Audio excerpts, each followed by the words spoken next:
Ce qu'on constate, c'est que les pays qui ont mené la stratégie de contrôle le plus strict de la circulation du virus, loin d'être des pays qui auraient les plus mauvais résultats économiques, sont plutôt des pays qui s'en tirent bien sur le plan économique.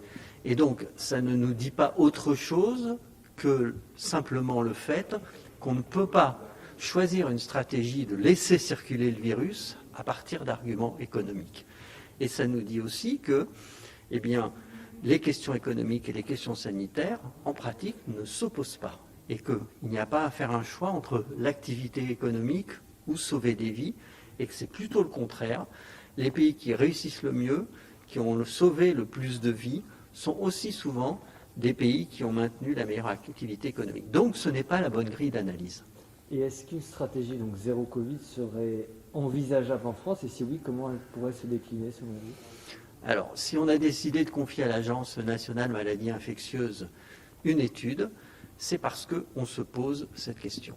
On se pose la question de savoir si, au lieu de la stratégie actuelle, qui est de vivre avec le virus et de le laisser circuler à un niveau élevé, puisqu'on rouvre même les écoles, on va reprendre des activités alors que le virus circule à un niveau élevé, eh bien, est-ce qu'il y a une autre stratégie qui est possible aujourd'hui, soit la stratégie d'élimination, dite zéro Covid, soit une stratégie dite de circulation minimale, où on prend un ensemble de mesures avec pour objectif d'arriver un peu à ce que le chef de l'État disait au mois de novembre dernier, quelques milliers de cas par jour et pas plus. Ce sont les conditions de ces deux stratégies qu'on veut étudier pour pouvoir prendre position. Et comment l'agence va pouvoir justement étudier cette hypothèse? Avec quel instrument? Et quelles pourraient... Alors les conclusions, elle va vous dire oui, non, c'est possible, c'est préférable. Qu'est-ce que vous attendez exactement? Alors l'Agence nationale maladies infectieuses va travailler avec des modéliseurs qui vont regarder quel type de mesure provoque quel effet sur la circulation du virus.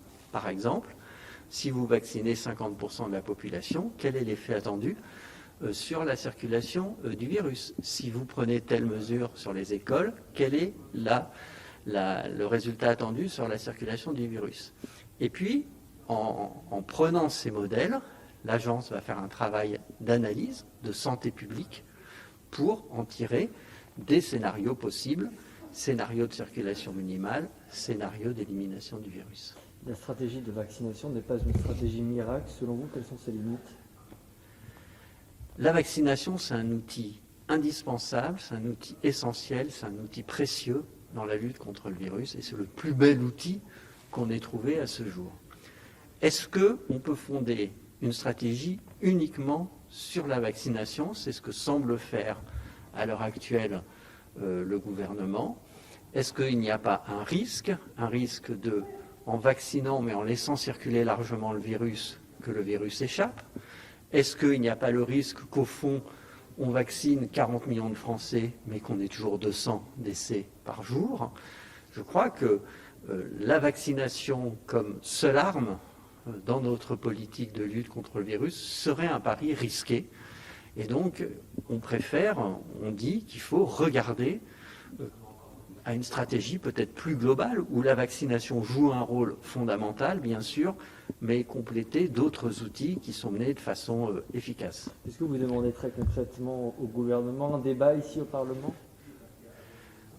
On a demandé à l'agence de faire cette étude. Elle va nous remettre dans quelques semaines les résultats des modélisations et de ces analyses de santé publique.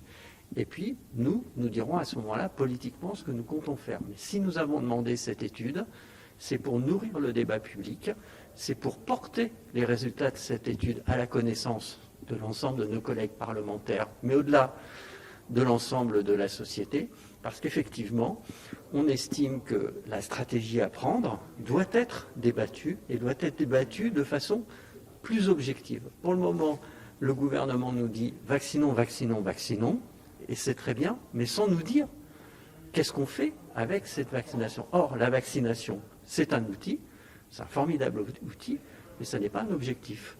Est-ce que l'objectif, c'est d'éliminer le virus? Est-ce que l'objectif, c'est de faire qu'il n'y ait plus de morts, ou très peu de morts dans notre pays? Est-ce que l'objectif, c'est simplement de reprendre l'ensemble des activités? C'est de ça dont il faut débattre, et pour ça, il faut des outils objectifs. C'est une question que vous posez déjà, enfin c'est pas nouveau, ça fait plusieurs mois que vous posez la question de la stratégie au gouvernement. Vous n'avez jamais été entendu par le gouvernement sur ce point-là? Non, le gouvernement ne mène pas les débats, et vous voyez bien que lors du dernier vote qui a eu lieu au Parlement, il a même demandé au Parlement de voter après avoir décidé, c'est-à-dire sans qu'il y ait aucun débat qui soit mené. Donc nous prenons nos responsabilités, nous confions à une agence nationale le soin de produire une étude, à des spécialistes qui sont des meilleurs modéliseurs dans notre pays, et à partir de là, on a pour seule ambition de nourrir le débat public et d'avoir une véritable discussion sur la politique à mener face à ce virus. Ok, petite dernière question. Les résultats seront rendus quand? On a une date pour les résultats de cette agence? Nous avons demandé à l'agence de travailler dans un délai rapproché, ce qui est tout à fait possible puisqu'une partie des données sont déjà disponibles. Donc le travail devrait être remis début juin et à ce moment-là, on le rendra public. Donc avant l'été? Bien sûr avant l'été.